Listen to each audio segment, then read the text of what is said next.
ready. We're prepared. Do not give in to fear. We are fearless. This is not the time to be afraid. This is a time to stand up and fight back and to resist any temptation for them to divide us. We're in this together. The rule of law is on our side. We will not give in, not give up. We will not capitulate. We will not bow. We will not bend. We will survive.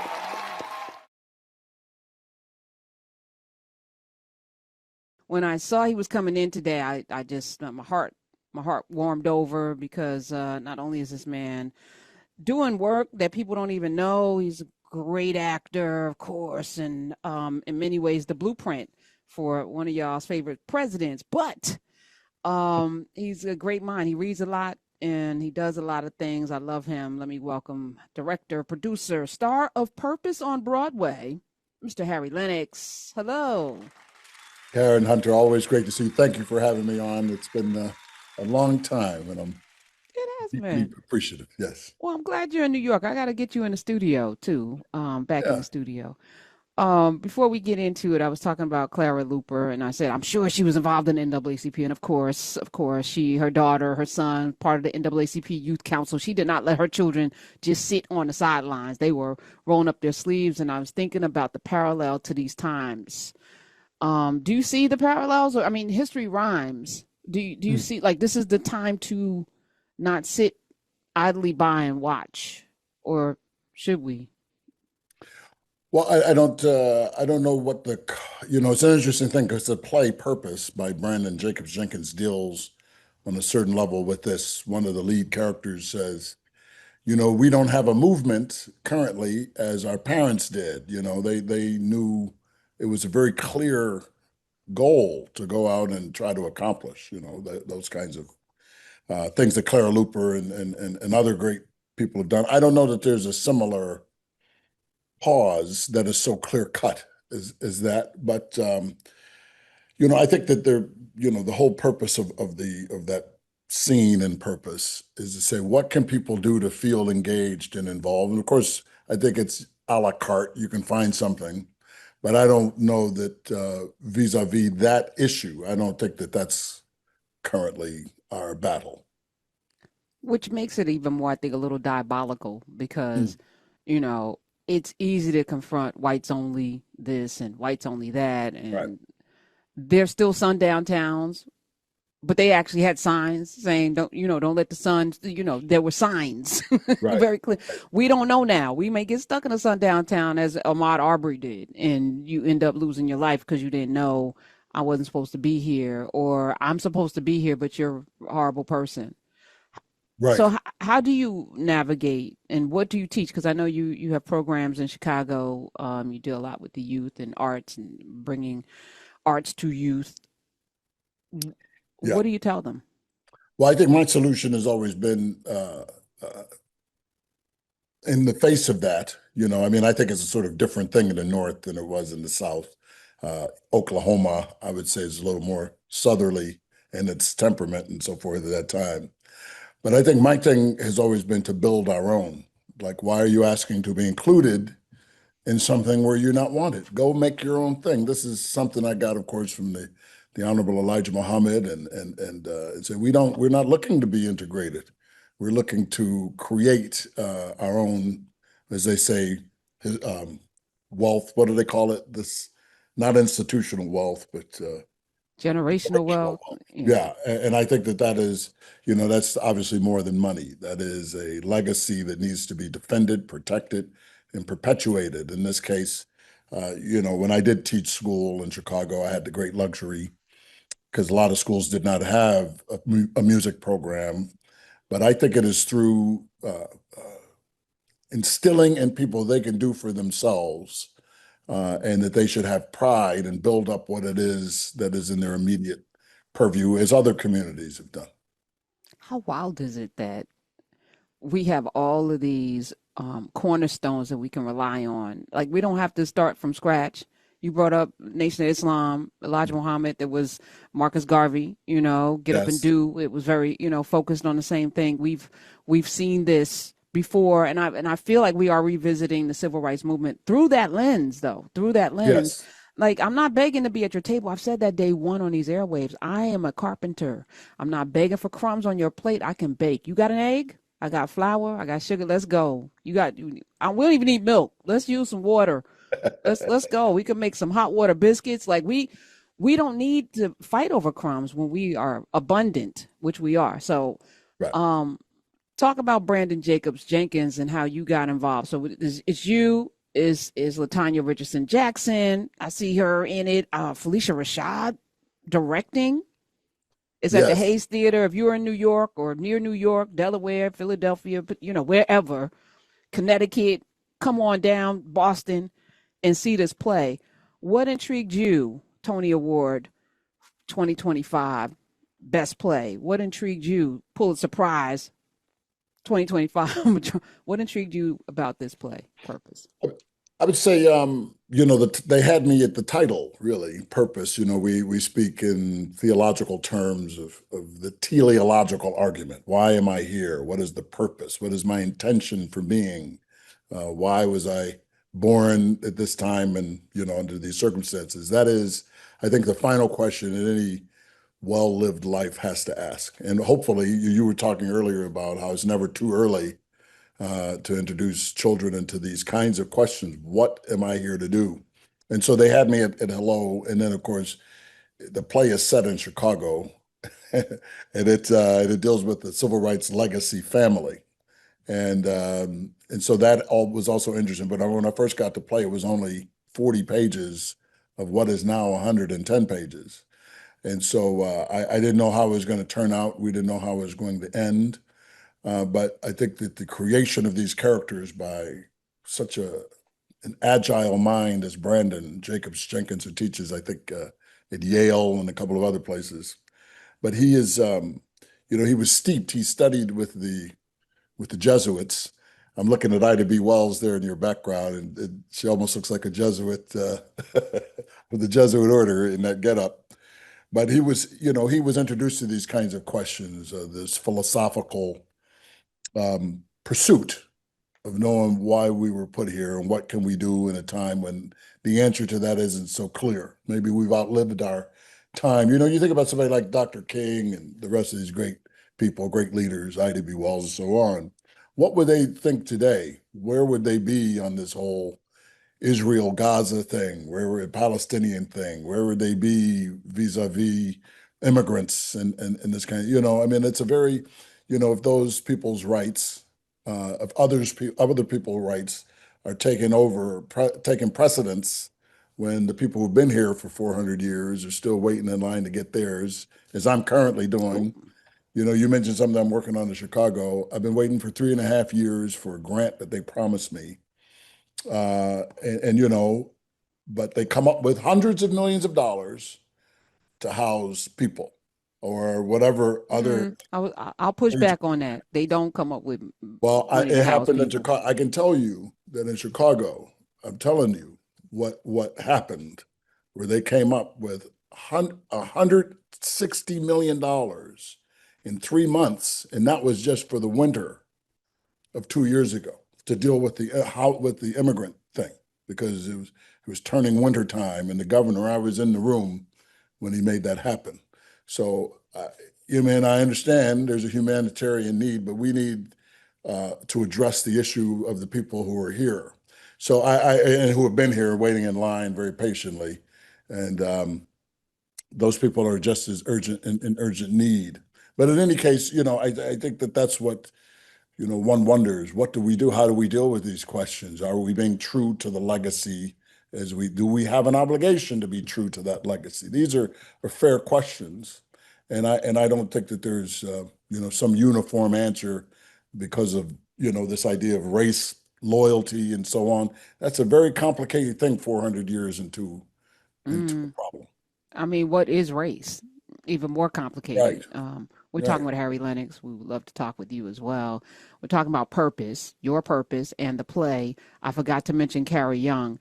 I was telling you off mic, when I go to plays, I fall asleep. and it doesn't matter how good it is because I'm sitting still for a couple of hours and it's dark and the temperature's right and soothing. And even if y'all be yelling and stuff, I'm out.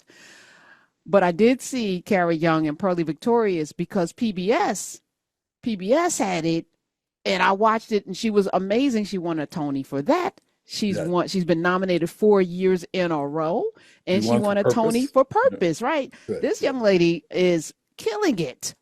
She's a magnificent, magnificent talent.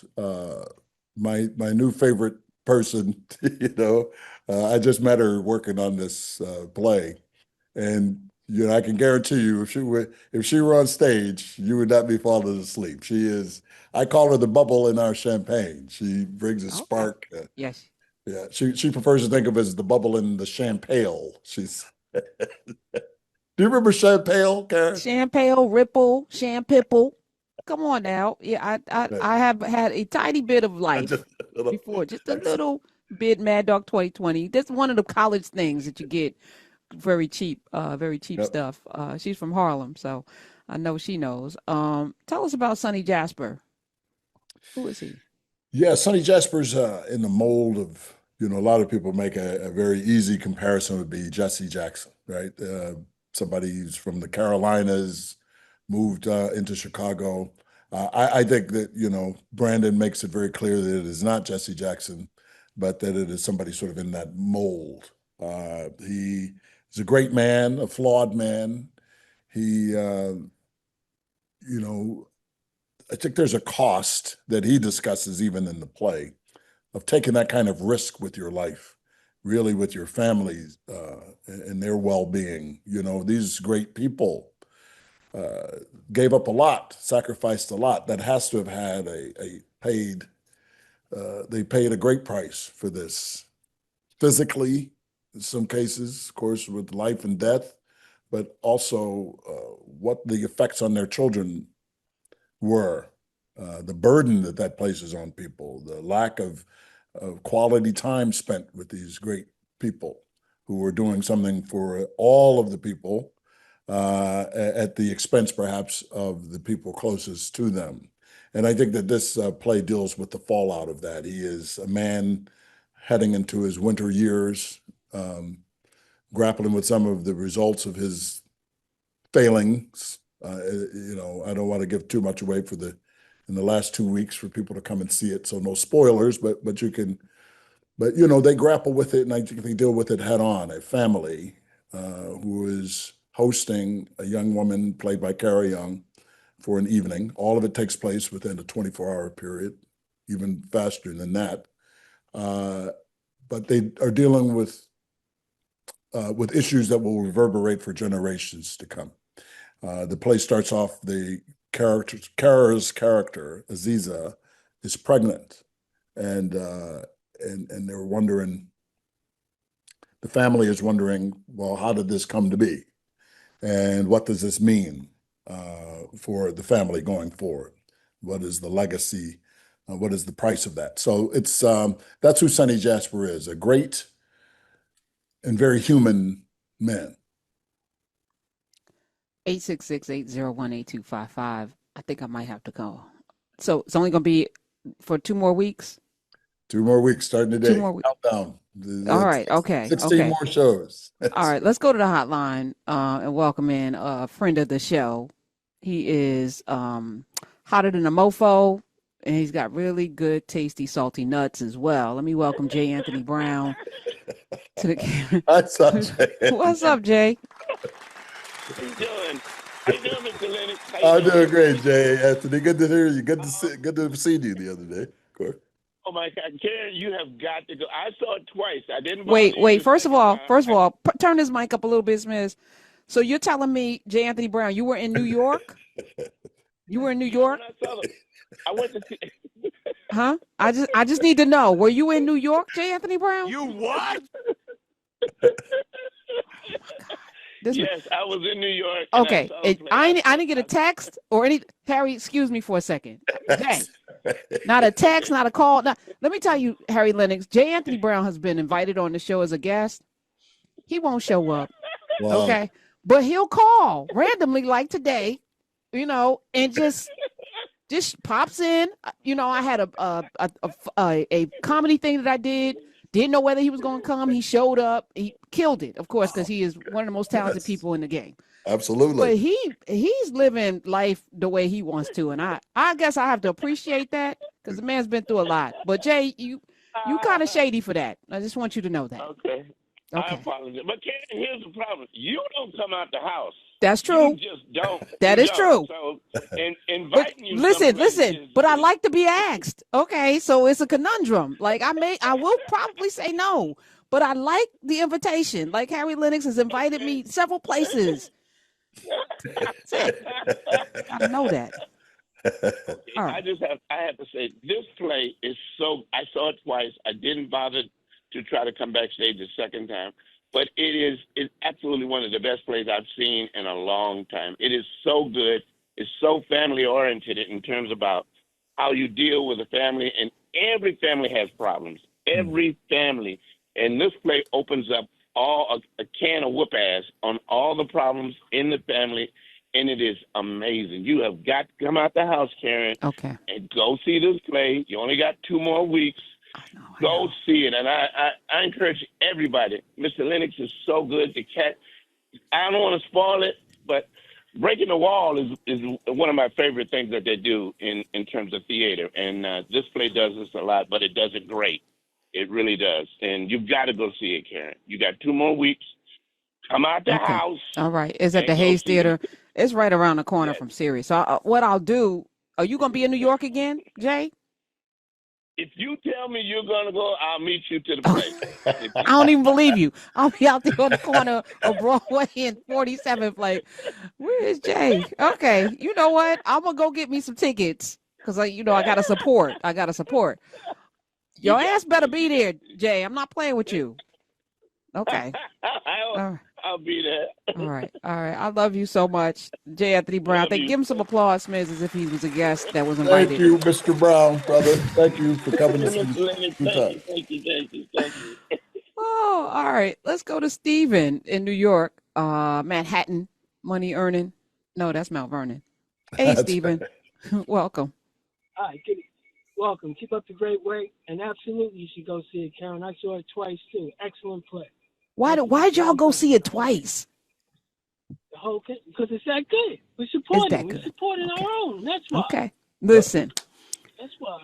Okay. So I'm convinced now. I was already convinced. You had me at Harry Lennix and so Felicia Rashad directing. I'm like, okay, all right, I'll be there. But I'm thinking last time I was in New York, there's so many black plays that the Great White Way. What are your thoughts on that? Has the profit has been, they were complaining about Denzel and how much the tickets were. It was the most expensive show, but it grossed the most ever because Denzel was in.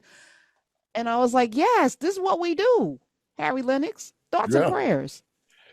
Yes, what a season. What a season, on Broadway. We had, gosh, it seemed like half of the plays were led by Black people or Black themed.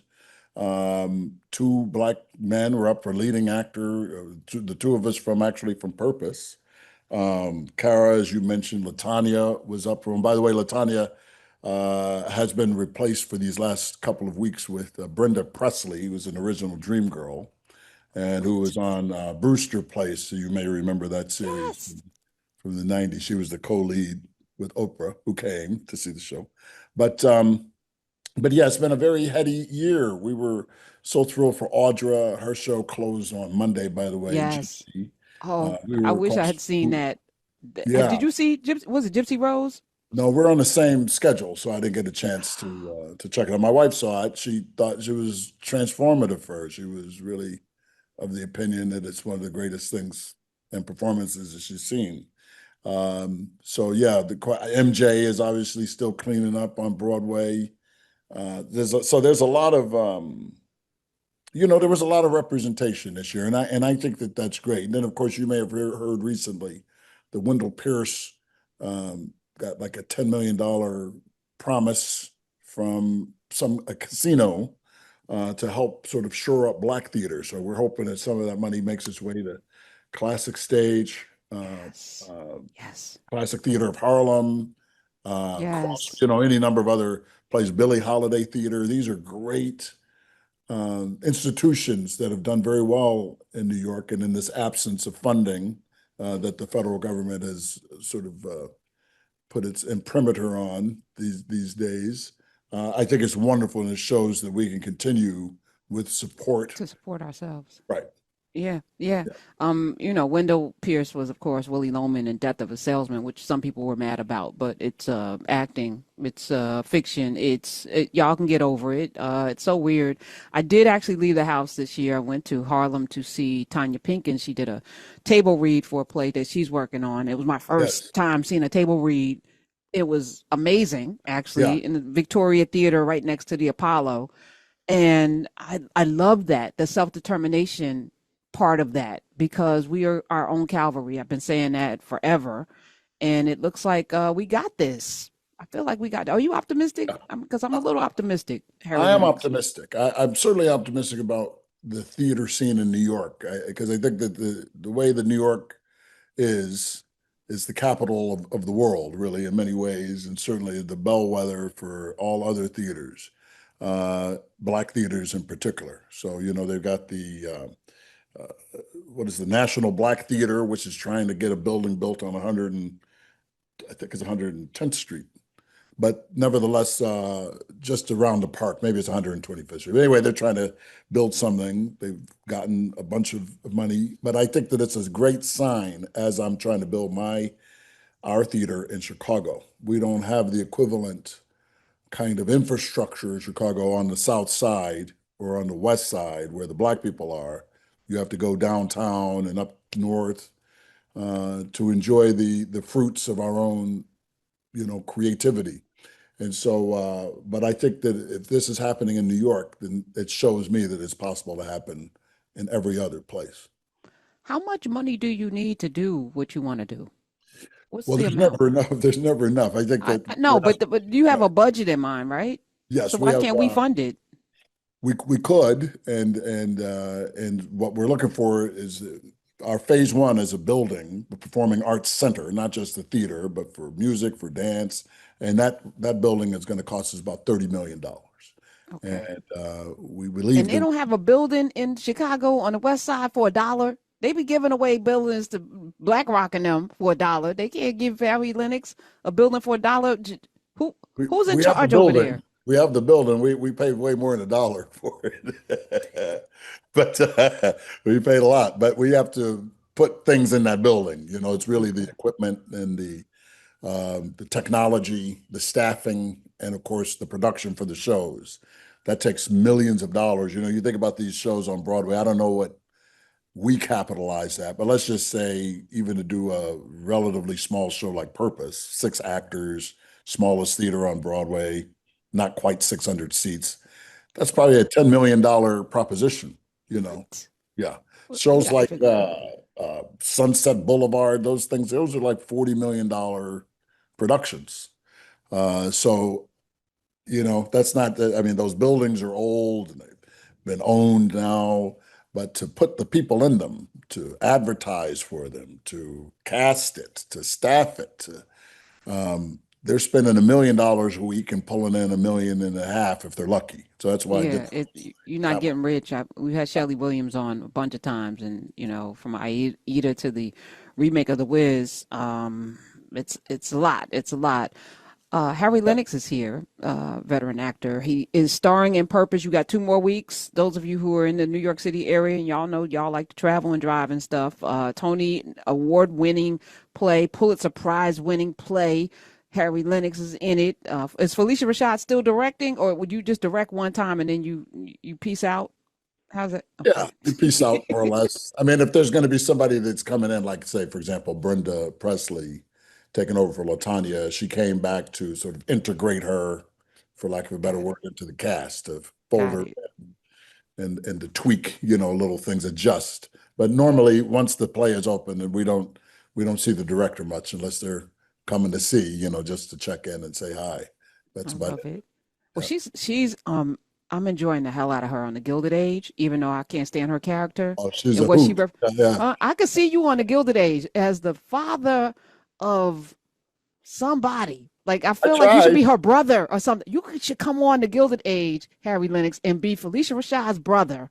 One of them uppity, light-skinned Wow, why'd people I have to that, be uppity? Why can't I be because like a she's really uppity. good? She's very, very colorist, very not nice to the dark-skinned people. Yep, Just, that's right. I could see that. And you could come on and chastise her. Like, I see it. Lawyer. Maybe you can come on and play Richard Greener. Oh, Oh, that'd be interesting. let me write these people. Write them people. I know some of the Yeah. people over there, Sally but Richardson, come on, Whitfield. You get him in here, and then we can Belle DaCosta Green. We can do that whole story. That's the same time but Karen, period. I have to push back on this just with this regard. Have you noticed that most of your radical black leaders have been light skinned? Oh, I Brother, have you know, I know. noticed that? That's Have you the seen? y'all, because y'all got to prove extra.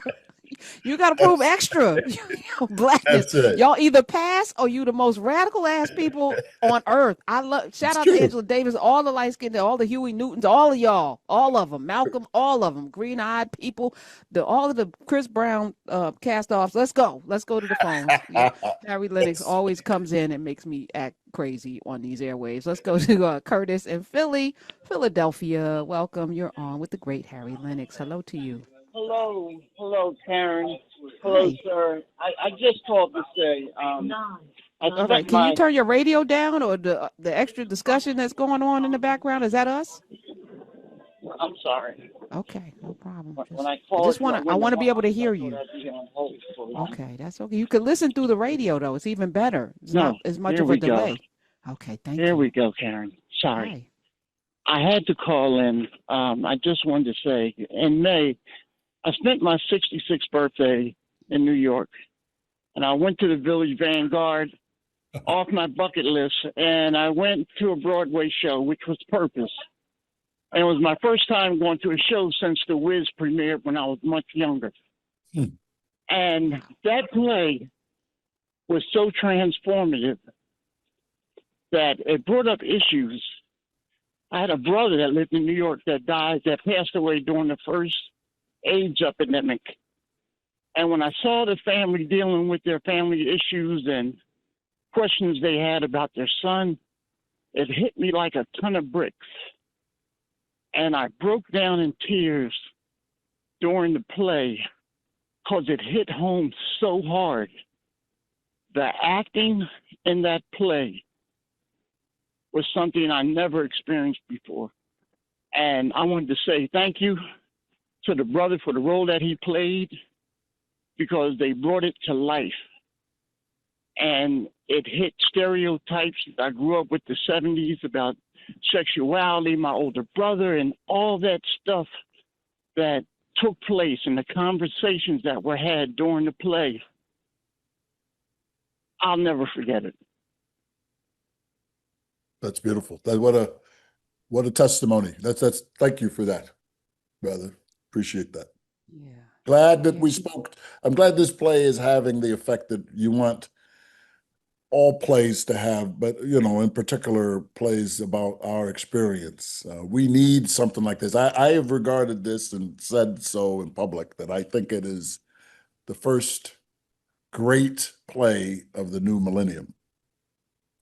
I really do. I think it is the greatest, at least the greatest play of the new millennium. It deals with every issue, not everyone, but a great many intersectional topics: sexuality, race, obligation, family drama, religious belief. How do we, these kinds of things? What is the meaning of life? I don't think that, Brandon calls it purpose.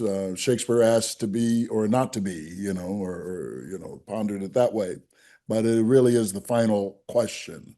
And I think that people are really responding to it. We've heard from many people that this is the best thing they've seen on Broadway ever. And certainly most people say it's the best thing of the season in terms of the plays that were on offer. And this was a very good season. So we don't take it lightly.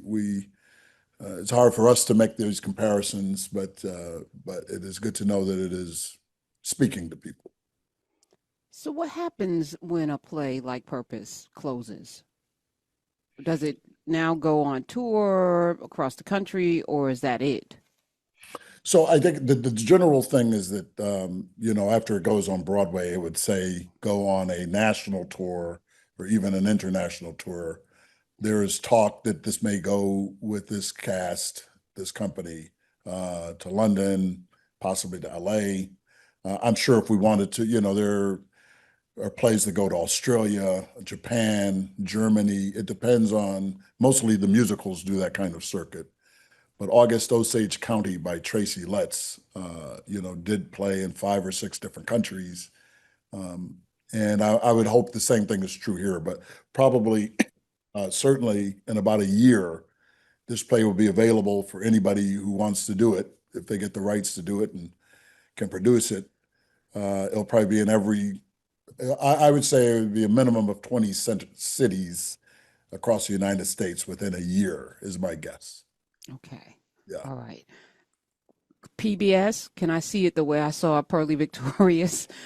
I'm I asking would hope so. I would hope so. Okay. I know they taped it. I don't think they taped it. They of course, CNN did Good Night and Good Luck, the George Clooney piece where he's Edwin R. Murrow. PBS did Yellow Face, which starred Daniel Day Kim and my buddy Francis. And of course, Pearly. I think that was on American Masters. I have not heard anything about that happening here, but I would not be surprised if eventually it shows up on American Masters. It should. That's amazing. It's a modern masterpiece. It really is. Listen, and there are very few seats left. Yes. Dagnammit. Very few shows. And they're left. expensive as hell because we waited too long, y'all. Where was J. Anthony Brown? Ash was in New York. I know Call a the guy. girl. I know a guy that could set some get you a Get deal. seats. Okay, let me reach out. I might have to use my connections. I don't know who could help me out here, but we are here. Harry Lennix is here. I'm gonna take one more call, Gregory in Westchester, before we take a break. And Judith, hold on. I want to hear about Barbara Posey Jones. Hello, Gregory. Welcome. Hey. I just wanted to comment. The brother speaking around. I happen to see Purpose. My wife is a Broadway actress. She's currently in Wicked, and she plays Madame Marble. She's the second black woman to play that role. The first was Shirley Ralph. So, it's 8 shows a week, and like the brother was saying, it's very tough, man. And I know for my wife, it's 8 shows a week, and it's just really tough on the vocals. And Audra, she did Porgy and Bess with Audra. Audra is hard. Audra goes hard. And that I saw Gypsy. Audra goes hard in the paint. And it's just beautiful. And it's beautiful to see black folks on Broadway, the Great White Way. And that the brother can attest to this, that the blacks on Broadway is very small community. I know Norm Lewis. I know Brian Stokes Mitchell. Keisha Lewis is a good friend of ours. We were just up in Martha's Vineyard together along with the LaChance. But I want to try to get into maybe producing too. LaChance is dynamite. Oh my God, she's producing too, and she's doing some things. Yeah, no, it's beautiful. Gregory, hold on, let's get your number. We got to get involved. I have on my list of to-dos to get an EGOT. So I got a lot of catching up to get. But I feel like I could get a Tony. I feel like I should be in on a Tony. Okay, Harry Lennix. So Gregory, hold on, let's figure this out. And Harry, are you going to be in something? Because we met because of the Blacklist, and that became the start of a very nice relationship here, even though we don't agree. Listen, I was about to go in. We about to get on this foundational black stuff, but I love you too much. You know what I'm saying? I ain't want to do this to you today. So we're going to let that go, but you got to come back. I appreciate the reprieve. Yes. So we'll get into it though. We'll mix it up. It's a fascinating conversation. We're in an interesting time, aren't we, Karen? We're ready. We're prepared. Do not give in to fear. We are fearless. This is not the time to be afraid. This is a time to stand up and fight back and to resist any temptation for them to divide us. We're in this together. The rule of law is on our side. We will not give in, not give up. We will not capitulate. We will not bow. We will not bend. We will